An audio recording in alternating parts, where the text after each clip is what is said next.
Okay, so on the first one, you can set up a ratio, right? Well, sorry, a proportion. Because you guys put 0.45 over 0.3, put it equal to h over 2.2. Everybody agree with that? So the 0.3 is times the h. 0.45 is times 2.2. So you would divide by 0.3.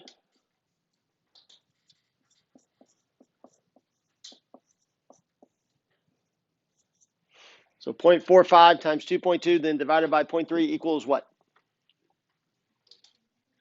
What was it again?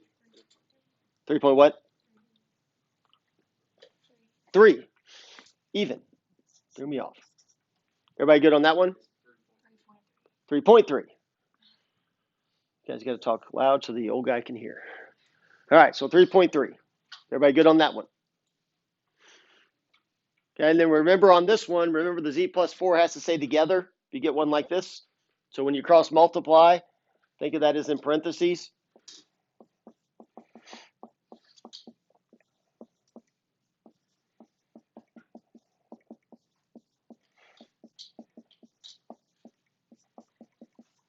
So you should have got 4 on that one, right?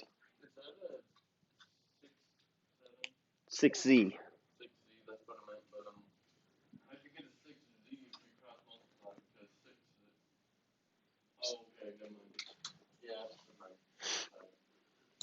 All right, now let's look at the next thing. We're going to do similar figures here.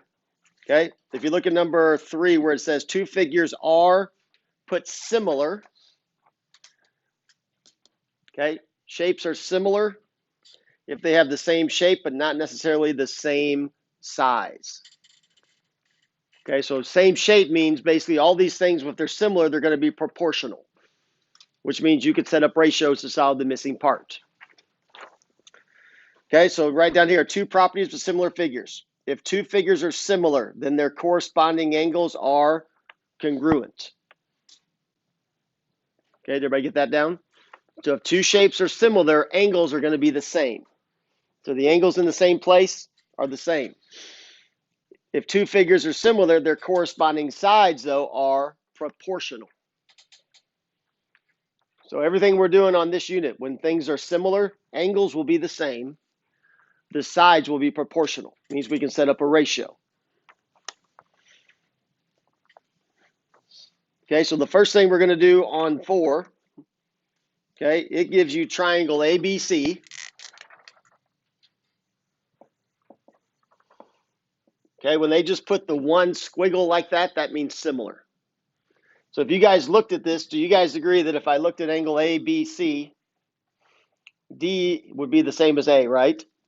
So in this similar statement, we're writing down there when it says complete the similarity statement, triangle ABC is similar to DEF.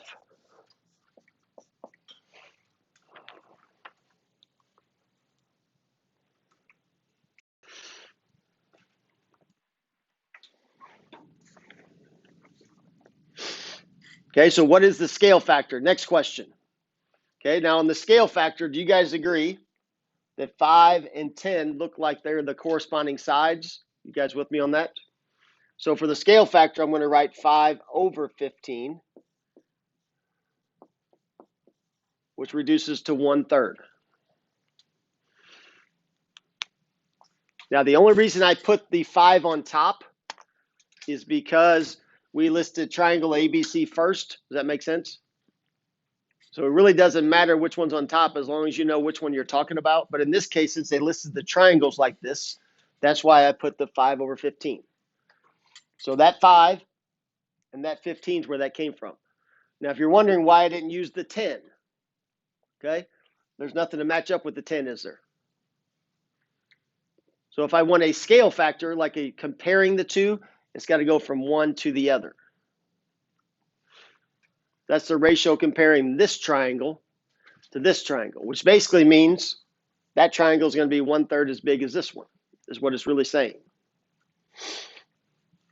So first question, if we wanted to figure out what angle E is equal to, B and E are the same, aren't they? Now, another thing that will always happen, see where B and E are located? See how they're in the same place? That will always happen. So if B is 30, E is 30. Now, C does not give us a value, but what do all three angles in a triangle add up to? 180. So if that's 30, do you guys agree that would have to be 60? So that one over there is 60.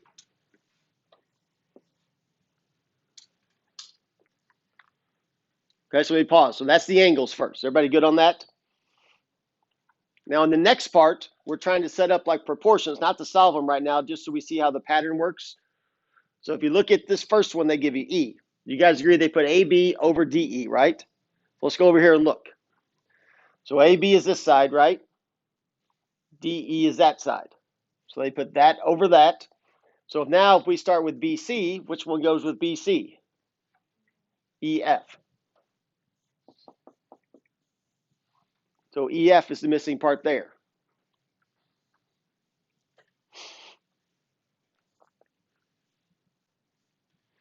Okay, on the next one, now look what they did. They put EF over DF, right? EF over DF. Now this time they didn't go from one to the other, did they? You guys with me? They put the hypotenuse over this shorter leg, didn't they? So we have to do the same thing with this one. So if you look, they put BC here, right? So we're going to put it over AC. Let me show you that one more time. Here's what they did. They put EF over DF, right? So that went hypotenuse over this short leg. So we have to do hypotenuse over that shorter leg. That's why this will be AC.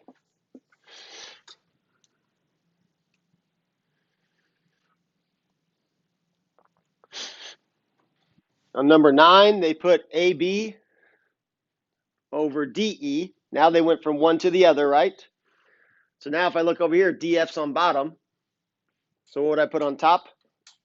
AC.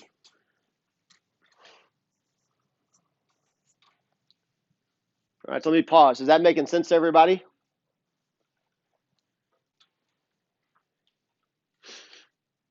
And then we already wrote angle C was 60. Do you guys agree angle F is 60? Both of those would be 60. Now on this one, it wants you to find EF. I'm going to put an X right there because that's what we're trying to find, right? So we're going to have a ratio between the two, which we already wrote down up there, the 5 over 15. So if I was setting this up to find X, I'll put 5 over 15 first.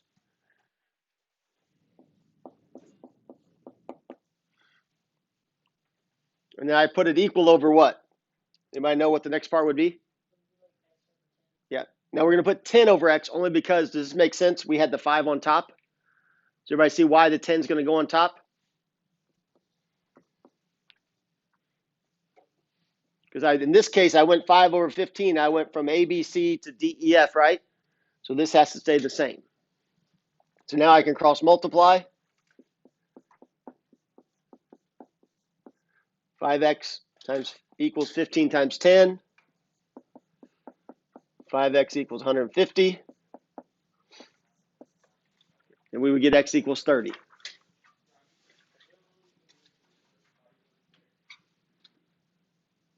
All right, turn the page. I want you guys to try 5, 6, and 7 first, and then we're going to go over those.